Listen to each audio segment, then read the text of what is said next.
All right, all right. Good morning, good evening, good afternoon, ladies and gentlemen, citizens of YouTube. This is Pastor Dow.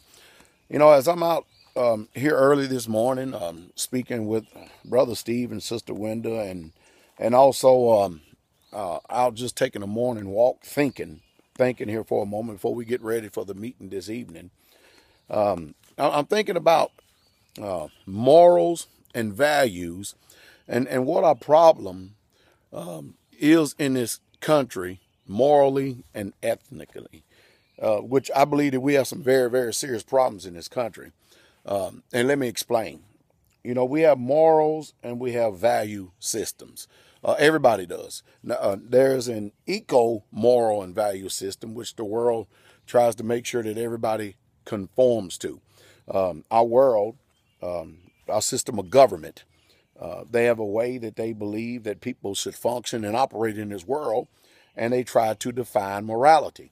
But the only problem with the government trying to find morality is if you have an unjust government who tries to define morality for people who have different morals, and morals have to do with sin and salvation.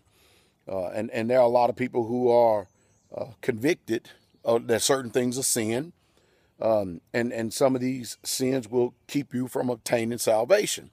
But the world is trying to shape everybody from having any conviction whatsoever at all. And it's kind of like a satanic mantra: do as thou will, and as I please. But only one problem with that: you can't do as you will and as you please when you start to infringe on somebody else's rights.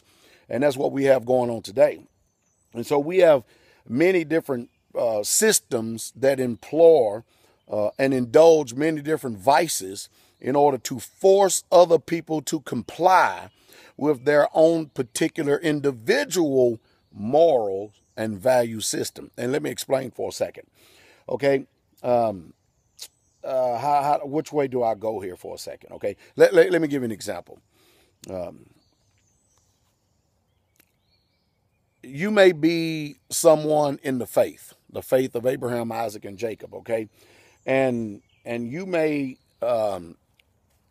let's just say, you may not think it's wrong. You may not think it's wrong to actually look at a Playboy, Penthouse, or Hustler or something like that. You may not think it's wrong because that's what you chose in your value system.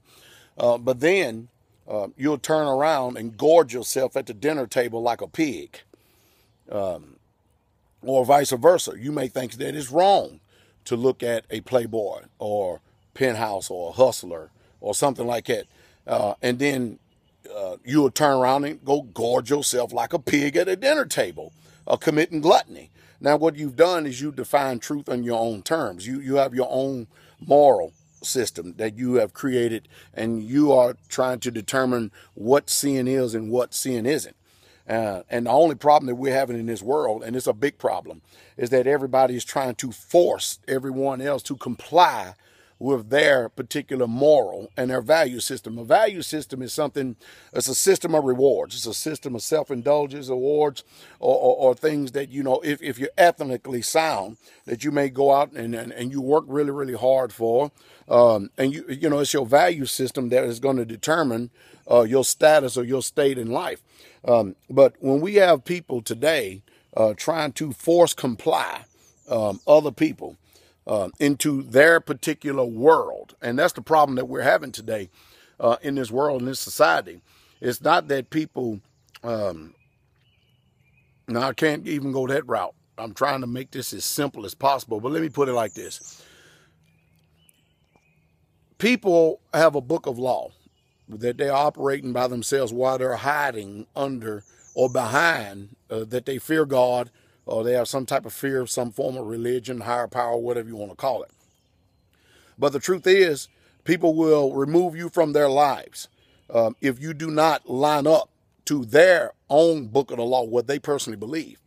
And this is the age-old adage right here. Whenever people trying to define morality for themselves, and they're trying to force everybody else into their mode of thinking, and in this forcing, in this mode of thinking right here, they want to condemn everybody based on their own personal opinion.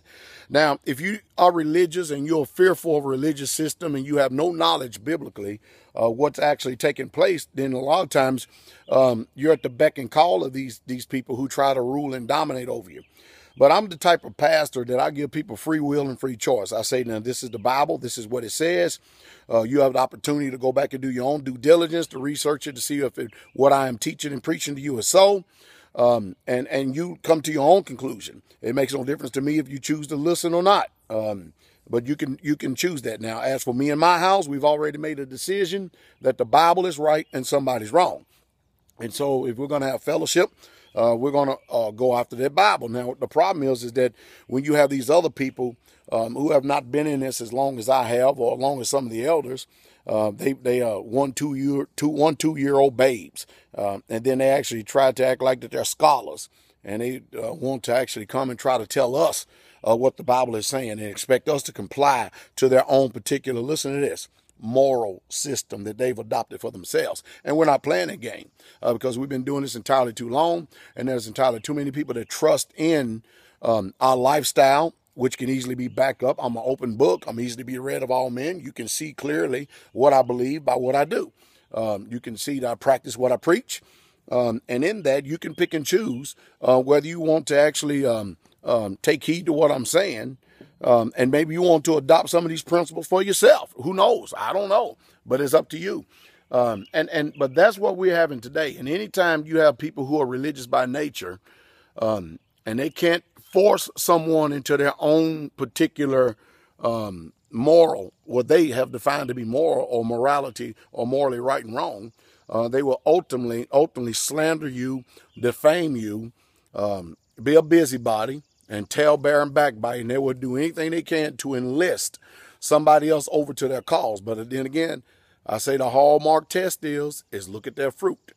Always pay attention to their fruit. Anytime somebody is pointing a finger and putting a finger on somebody else, the first thing you should do, and always learn how to do, is pay attention to the one who's pointing the finger, peer into their lifestyle.